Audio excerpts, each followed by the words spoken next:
কোরআন মাজিদ বলছে নবী নূরের তৈরি, আর যে নবীকে নূরের তৈরি মানে না তার বউ তালাক। আছে না নাই কথা বলেন? এবং তার দলিল পেশ করছে কোনটা? বলছে আরে কোরআনে আছে, আল্লাহ কোরআন মাজিদের নবীকে নূরের তৈরি বলেছে। এই বলে স্বামী সূরা মাইদার 15 নম্বর আয়াতের দলিলটা টুক করে পেশ করে দেয়। অথচ এই আয়াতের মধ্যে আল্লাহ সুবহানাহু ওয়া তাআলা যেটা বলছে যে আমি তোমাদের মধ্যে একটা কিতাব পাঠিয়েছি, সমস্ত মুফাসসিররা একমত এই কিতাব বলতে আল কোরআন। আর দুই, যে নূর, এই নূর অর্থ আল্লাহ নবীকে বলা। আলোচনা করবেন, এমন কিছু বলবেন না যার দ্বারা সমাজে সমস্যা আসে, তথা মতভেদী কোনো বিষয় নিয়ে আলোচনা করবেন না। আমি অবাক, আমি তাকে বললাম ভাইজান আমার জানা মতে দুনিয়াতে মতভেদ নেই এমন কোনো জিনিস আমার জানা নেই। কোথায় মতভেদ নেই? সব জায়গাতে মতভেদ আছে। এমনকি গোটা বিশ্ব জগৎ, এই যে সৃষ্টি জগৎ আমরা দেখতে পাচ্ছি, সমস্ত কিছু দেখতে পাচ্ছি, এই সৃষ্টি জগতের একজন স্রষ্টা আছে না নেই, বা এটা নিয়ে মতভেদ আছে না নাই? যারা অ্যাথিস্ট আছে, নাস্তিক, অ্যাগনস্টিক, তারা বলছে যে সৃষ্টি জগৎ তো এটা আছে, এটা দেখতে পাচ্ছি, কিন্তু এর পেছনে যখন স্রষ্টা আছে বা ঈশ্বর আছে বা ক্রিয়েটর গড আছে, আমরা এই স্রষ্টাকে বিশ্বাস করি না। তার মানে বোঝা গেল আল্লাহ আছে না নেই এটা নিয়েও মতভেদ আছে। আবার যারা আমরা আল্লাহকে বিশ্বাস করি, স্রষ্টাকে বিশ্বাস করি যে না এই সৃষ্টি জগতের পেছনে অবশ্যই স্রষ্টার থাকাটা এটা 100%, এটা আবশ্যিক। যদি না স্রষ্টা থাকে তো সৃষ্টি কখনো দুনিয়াতে এইভাবে আসতে পারে না। তা আমরা যারা ধার্মিক তাদের মধ্যেও মতভেদ। কেউ বলছে আল্লাহ তথা স্রষ্টা একজন, যারা খ্রিস্টান বলছে যে না একজন ঈশ্বরে তো গোটা সৃষ্টি জগৎকে রচনা করা সম্ভব নয়, তো ঈশ্বর কমপক্ষে 3 জন, পিতা, পুত্র, পবিত্র আত্মা। আছে না নাই কথা বলেন? আছে না নাই? আছে। অপরদিকে যারা হিন্দু দাদারা আছে তারা কেউ বলছে ঈশ্বর 33 কোটি, বা আছে না নাই? তার মানে বোঝা গেল যে গোটা সৃষ্টি জগতের স্রষ্টা তিনি আসলে প্রথমে আছেন না নাই এটা নিয়ে মতভেদ। আর যারা বলছেন আছে তাদের মধ্যেও অনেকগুলো মতভেদ। কে বলছে একজন, কে বলছে 3 জন, কে বলছে 33 কোটি। তাই মতভেদ আমরা সব জায়গাতে করে থাকি। তবে মতভেদ কেন হয় এবং মতভেদ দুই দিক থেকে আলোচনা করা সম্ভব। এক, ইসলামের সঙ্গে গোটা বিশ্ব জগতে যত ইসলাম আছে, যত মতদর্শ আছে, মতবাদ আছে, তাদের সঙ্গে ইসলামের যে মতভেদ এটা একটা বিষয়। আর আরেকটা অংশ হচ্ছে ইসলামের মধ্যে নিজেদের মতভেদ, বা আছে না নাই? আছে না ভাইজান? নিজেদের মধ্যে নিজেদের মতভেদ আছে না নাই? আমরা নিজেদেরকে বলছি আহলুল হাদিস, আমরা মানহাজে সালাফকে ফলো করে অনুসরণ করি। কিছু মানুষ আছে যারা বলছেন আমি মাসলাকে হানাফ তথা হানাফি মাযহাব মানি। কেউ বলছে শাফিঈ, কেউ বলছে মালিকি, কেউ বলছে হাম্বলি। আর যারা হানাফি তাদের মধ্যে আবার অনেকগুলো ভাগ। কেউ বলছে আমরা দেওবন্দি, কেউ বলছে বেরলভি, কেউ বলছে ফুরফুরা। ভাই আছে না নাই? এগুলো মানে ভাগের পর ভাগ আমরা দেখতে পাচ্ছি। মানে মতভেদ এটা আমরা বাস্তব জীবনে আমরা দেখতে পাচ্ছি যে মতভেদ এটা আছে। কিন্তু এই মতভেদগুলো কেন হয়, কারণ কি? কয়েকটা কারণ নিয়ে আলোচনা করবো। জাস্ট কেন মতভেদ হয়। প্রথম যদি কোনো কারণ আমি দেখতে চাই যে মতভেদ সমস্ত কিছু হওয়ার মূল কারণ আমাদের বোধের বিপন্নতা। বোধ মানে একই জিনিস আমরা দুজন দুই রকমে বুঝতে পারছি। কথা বুঝতে পারছেন? কারা কারা কথা বুঝতে পারছেন একটু হাত তোলেন তো। কি জিজ্ঞাসা করলাম? হ্যাঁ বললাম কারা কারা বুঝতে পারছেন না তারা হাত তোলেন।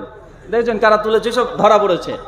মানে এরা আসলেই হয় আমার কথা শুনছে না, অথবা আসলে এরা আমার কথা বুঝতে পারেনি। কথা বুঝতে পারছেন? আসলে মতভেদ হওয়ার মূল যে কারণ আমি যতটা ঘেটে ঘেটে দেখেছি সেটা বোধের বিপন্নতা। একই জিনিস দুই রকম মানুষ দুই রকম বুঝছে, আর বোঝার পরে নিজে যেটা বুঝে নিয়েছে সেই বুঝটাকে শক্ত মজবুত করার চেষ্টা করছে। যতই তার বুঝটা ভুল হোক সে মানতে চায় না। একটা উদাহরণ দিয়ে আপনি বুঝতে পারবেন। পবিত্র কোরআন সূরা মাইদা সূরা নম্বর 5 আয়াত নম্বর 15 আল্লাহ সুবহানাহু ওয়া তাআলা বলছেন কদ জাআকুম মিনাল্লাহি নূরুন ওয়া কিতাবুন মুবিন। আমি আল্লাহ তোমাদের কাছে একটা কিতাব পাঠিয়েছি, একটা কিতাব আর একটা নূর পাঠিয়েছি। কি পাঠিয়েছি? কথা বলেন, বা আমার সঙ্গে কথা বলতে হবে। কি পাঠিয়েছি? কথা বলেন। নূর পাঠিয়েছি। এই নূরের তাফসীর করতে গিয়ে ইমাজউদ্দিন ইবনে কাসির রাহিমাহুল্লাহ, জন্ম 701 হিজরি, মৃত্যুবরণ করছে 774 হিজরি। ইবনে কাসিরের মধ্যে আয়াতের ব্যাখ্যা করতে গিয়ে ইবনে কাসির রাহিমাহুল্লাহ তিনি বলছেন, এই নূর ইয়ানি মুহাম্মদুর রাসূলুল্লাহ সাল্লাল্লাহু আলাইহি ওয়াসাল্লাম। এবং অধিকাংশ তাফসীর যারা মুফাসসির আছে এবং অথেন্টিক, তারা সকলে বলছে এই নূরের অনেকগুলো অর্থ। কেউ বলেছে ইসলামকে নূর, কেউ বলেছে নবী মুহাম্মদে আরবি তিনি হচ্ছেন নূর, কেউ বলছে কোরআন মাজিদ এটাও নূর। তো অধিকাংশ মানুষ এখান থেকে তথ্য নিতে গিয়ে সমাজে যারা বলে যে নবী আলাইহিস সালাম তিনি নূরের তৈরি, তারা এই দলিলটাকে দলিল বানিয়ে বলছে এই দেখো কোরআন মাজিদ বলছে নবী নূরের তৈরি, আর যে নবীকে নূরের তৈরি মানে না তার বউ তালাক। আছে না নাই? কথা বলেন। এবং তার দলিল পেশ করছে কোনটা? বলছে আরে কোরআনে আছে, আল্লাহ কোরআন মাজিদে নবীকে নূরের তৈরি বলেছে। এই বলে সূরা মাইদার 15 নম্বর আয়াতের দলিলটা টুক করে পেশ করে দেয়। অথচ এই আয়াতের মধ্যে আল্লাহ সুবহানাহু ওয়া তাআলা যেটা বলছে যে আমি তোমাদের মধ্যে একটা কিতাব পাঠিয়েছি, সমস্ত মুফাসসিররা একমত এই কিতাব বলতে আল কোরআন। আর দুই, যে নূর, এই নূর অর্থ আল্লাহ নবীকে বলা হয়েছে, এটাও অধিকাংশ মুফাসসিরগণ একমত। কিন্তু আমরা এক ঘাট অতিরিক্ত বুঝে নিলাম। কি বুঝলাম? যে কোরআন বলছে যে নবী নূর, অবশ্যই আমরা বিশ্বাস করি যে আমাদের নবী তিনি নূর ছিলেন, কিন্তু আমরা বুঝলাম কোনটা অতিরিক্ত? কোরআন বলছে নূর, আমরা বানিয়ে দিলাম নূরের তৈরি। কথা কি বুঝতে পারছেন? কোরআনে কি বলছে? নবীকে কি বলছে? নূর। কিন্তু আমরা এটা বানালাম কি নিজেদের তরফ থেকে? এই তৈরির শব্দটা আমরা ঢুকিয়েছি। এটা না কোরআনেও নেই, না কোনো মুফাসসির তার স্পষ্ট বলছে, না কোনো সহি কোনো রিওয়ায়াতে বা সেই কোনো সনদে এই মর্মে কোনো বর্ণনা আসে নাই। কিন্তু আমরা যেহেতু সমাজে আগে থেকে ধারণা করে নিয়েছি নবী নূরের তৈরি, এখন আমরা দলিল খুঁজে বেড়াচ্ছি যে নবী আলাইহিস সালামকে কিভাবে নূরের তৈরি প্রমাণ করা যায়। এই জন্য একটা অর্থ পেয়েছে নূর, ওটা বানিয়ে দিলাম নূরের তৈরি। এই যে বোধের বিপন্নতা, একই দলিলকে নিজের মতো আমরা ব্যাখ্যা করছি। অনেক মানুষ এসে দেখবেন, যখন আপনি বলবেন যে ভাইজান যে দেখেন আসলে বাবা মারা গেছে, আপনি যে এই যে 40 খানা করছেন, বা বাবা মারা গেছে আপনি যে মিলাদ করছেন, সমাজে মিলাদ উদযাপন করা হচ্ছে, আসলে মিলাদ তো কোরআন হাদিসে নেই। ওরা তখন চট করে বলে কে বলেছে মিলাদ কোরআনে নেই? আরে মিলাদ স্বয়ং আল্লাহ নবীর মিলাদ করেছে, স্বয়ং নবী মুহাম্মদ সাল্লাম নিজেই নিজের মিলাদ করেছে, স্বয়ং সাহাবীরা তারাও মিলাদ করেছে। এই কথা বলে পবিত্র কোরআন সূরা হাজাব সূরা নম্বর 33 আয়াত নম্বর 56 পাঠ করছে, ইন্নাল্লাহা ওয়া মালাইকাতাহু ইউসাল্লুনা আলান নবী। ইয়াত পাঠ করে বলছে দেখো স্বয়ং আল্লাহ কোরআন মাজিদে নবীর জন্য মিলাদ করেছে। ভাই কথা বুঝতে পারছেন? মানুষ কোরআন মাজিদ থেকে ছোট্ট একটা আয়াতকে পেশ করে নিজের মতো ব্যাখ্যা করা। কোরআন যখন বলছে নবীর প্রতি দুরূদ পেশ করো, এখন কোরআন তো অবশ্যই আছে যে নবীর প্রতি দুরূদ পড়তে হবে, সালাম পড়তে হবে। এখন আমরা হুজুররা তৈরি করলাম যে যেহেতু কোরআন বলছে দুরূদ পড়ার কথা, নবীকে সালাম দেওয়ার কথা, তাই কোরআন হাদিসে যে দুরূদ এবং সালাম আছে এগুলোকে বর্জন করে দিয়ে আমরা নিজেরা তৈরি করলাম বালাগাল উল্লাহ বিকামালিহি। বা আছে না নাই? ইয়া নবী সালাম আলাইকা, আছে না নাই? মানুষ মনে করছে এগুলোই দুরূদ, আসলে এগুলো দুরূদ না, এটা হুজুরের ফ্যাক্টরিতে তৈরি করা তার নিজস্ব দুরূদ, নিজস্ব কবিতা শরীয়তে ঢুকে দিয়েছে দুরূদ বলে। আর আমরা বাঙালি মানুষ, তো আপনাকে যদি আরবি ভাষাতে যদি একটা গালিগালাজ খিস্তি লিখে যদি 1 পৃষ্ঠা কাগজ দিয়ে দেওয়া হয়, আপনি তুলের সঙ্গে চুমু দিয়ে পকেটে পুরবেন কেন? মানে আরবি মানেই কোরআন মনে করি আমরা বাঙালি। বাচ্চারা নাই কথা বলেন, মানে বাঙালি তো এটাই। যখন বলছে বাপ রে বাপ, এই যে বালাগাল উলাবি কামালি কি যে কি বললো, হুজুরের মুখ থেকে বের হয়েছে, নিঃসন্দেহে কোরআন থেকে আয়াতই পড়ছে। যখন বলছে ইয়া নবী সালাম আলাইকা, বলছে আরে সর্বনাশ, নবীকে সালাম টালাম দিচ্ছে, এতটুকু বুঝতে পারছি, মানে এটা হচ্ছে আশিকে রাসূলের মানদণ্ড। বা আছে না নাই? তার মানে বোঝা গেল আমাদের মধ্যে মতের ভিন্নতা কেন হয়ে যায়, যে কোরআনের নিজের একটা ছোট্ট আয়াতকে নিজের মতো ব্যাখ্যা করা। অথচ আল্লাহর নবী প্রত্যেকটা আয়াতকে কোরআনের মধ্যে ব্যাখ্যা করে গেছে। আমরা নবীদের ব্যাখ্যা না নিয়ে, সাহাবীদের ব্যাখ্যা না নিয়ে নিজেদের মতো যখন ব্যাখ্যা করতে চলেছি, তখন আমাদের মধ্যে মতভেদ সবচেয়ে বেশি হচ্ছে। এর হচ্ছে মতভেদ হওয়ার প্রথম কারণ। দুই, মতভেদ হওয়ার দ্বিতীয় কারণ হচ্ছে আমরা যখন ধর্ম নিচ্ছি বা ইসলাম মানতে চাচ্ছি, ইসলাম মানতে গিয়ে সোর্স, এখানে মত পার্থক্য আছে না নাই? এটাকে আমরা বলি উৎসগত ভিন্নতা। কিছু কিছু মানুষ হচ্ছে দেখবেন, ওরা দাবি করছে ইসলাম মানার জন্য শুধু কোরআন যথেষ্ট, হাদিসও মানার দরকার নেই। আছে না নাই? আরো জোরে বলেন। ওরা বলছে ইসলামকে মানার জন্য শুধু আল্লাহর কোরআন যথেষ্ট আছে, আমাদের হাদিস মানার দরকার নেই। এবং এই সংখ্যা আমাদের পশ্চিমবাংলা সহ অধিকাংশ ক্ষেত্রে দেখছি এই ফিতনাটা অধিক ক্ষেত্রে বেড়ে চলেছে যে শুধু কোরআনই মানবো, আমাদের হাদিস মানার দরকার নেই। আমি তাদেরকে বলেছিলাম, ভাইজান যদি বলেন যে কোরআন শুধু মানবো, আমাদের কোনো হাদিস মানার দরকার নেই, এক্ষেত্রে এক কাজ করবেন, বাড়িতে থেকে দাওয়াত দিবেন, দাওয়াত দিয়ে কুকুরের মাংস রান্না করে খাইয়ে দিবেন, দিয়ে বলবেন যে ভাই কুকুরের মাংস খা, কোনো সমস্যা নেই।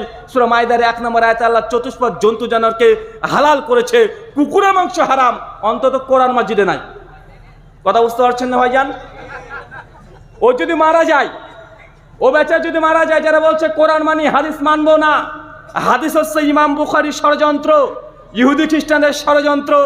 অনেক আলোচক এখন ইউটিউবের মাধ্যমে আপনি ঘরের মধ্যে বসে যে হকপন্থী আলেমদের আলোচনা শুনতে পাচ্ছেন, বাতিলগুলো আপনার ঘরের মধ্যে ঢুকে পড়ছে, বা ঢুকছে কি ঢুকছে না, কারণ কোনো বর্ডার নেই। যখন আপনি সোশ্যাল মিডিয়ার জগতে চলে যাচ্ছেন, না এটা বাংলাদেশ, না এটা পাকিস্তান, না এটা আমেরিকা, না এটা ভারতবর্ষ, না এটা ইংল্যান্ড, মানে আপনার ঘরের মধ্যে পুরো বিশ্ব জগৎকে আপনার সামনে পেশ করা হচ্ছে।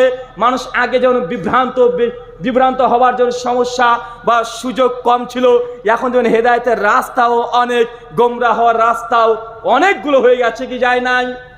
গিয়েছে।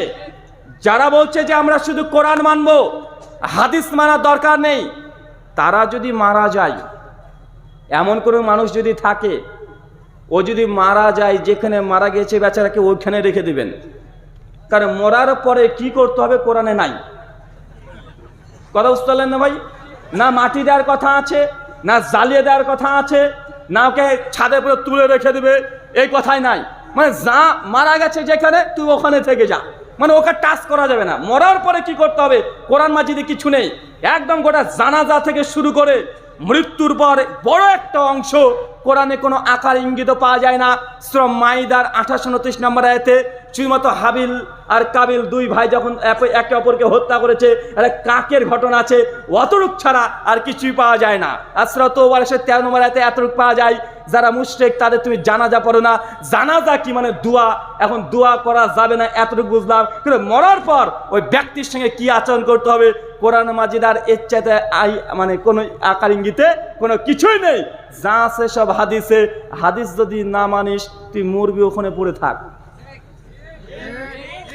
এর হচ্ছে উৎসগত ভিন্নতা। বাংলাদেশের একজন আহলে কোরআন, আর এই ফিতনাগুলো সব পশ্চিমবাংলাতে ঢুকছে বাংলাদেশ থেকে। বাংলাদেশের মানুষ যদি ইন্ডিয়াতে আসে পাসপোর্ট ভিসা লাগে, আমরা যখন যাই তখনও পাসপোর্ট ভিসা লাগে, কিন্তু বক্তার বক্তৃতা শোনার জন্য ফিলিস্তিনি মুসলিম আমাদের যেসব ভাইয়েরা আজ নির্যাতিত জালেমদের হাতে, আল্লাহ সুবহানাহু ওয়া তাআলা তুমি তোমার গায়েবী সাহায্য শক্তি দিয়ে ফিলিস্তিনের মুসলিম ভাইদেরকে তুমি সহযোগিতা করো, সকলে পড়ি আমিন। সম্মানিত সুধী, 2 দিন ব্যাপী এই আলোচনা সভার আজকে অন্তিম দিন, এবং আপনারা আগে থেকেই ঘোষণা পেয়েছেন প্রত্যেক আলোচকের জন্য নির্দিষ্ট একটি বিষয় এবং সময় নির্ধারিত। আজকে আমার যে আলোচ্য বিষয় দেওয়া হয়েছে মতভেদ এবং সমাধান। মতভেদ কেন হয় এবং সমাধান কিভাবে আমরা করতে পারি, অতীব গুরুত্বপূর্ণ একটি আলোচ্য বিষয়। বর্তমান প্রেক্ষাপটকে সামনে রেখে, কেননা মতভেদ পৃথিবীতে নেই এমন কোনো বস্তু বা এমন কোনো জিনিস নেই যেখানে মতভেদ নেই, বা মতভেদহীন একটা সাবজেক্টের নাম বলতে পারবেন কেউ যেখানে মতভেদ নেই? বলতে পারবেন?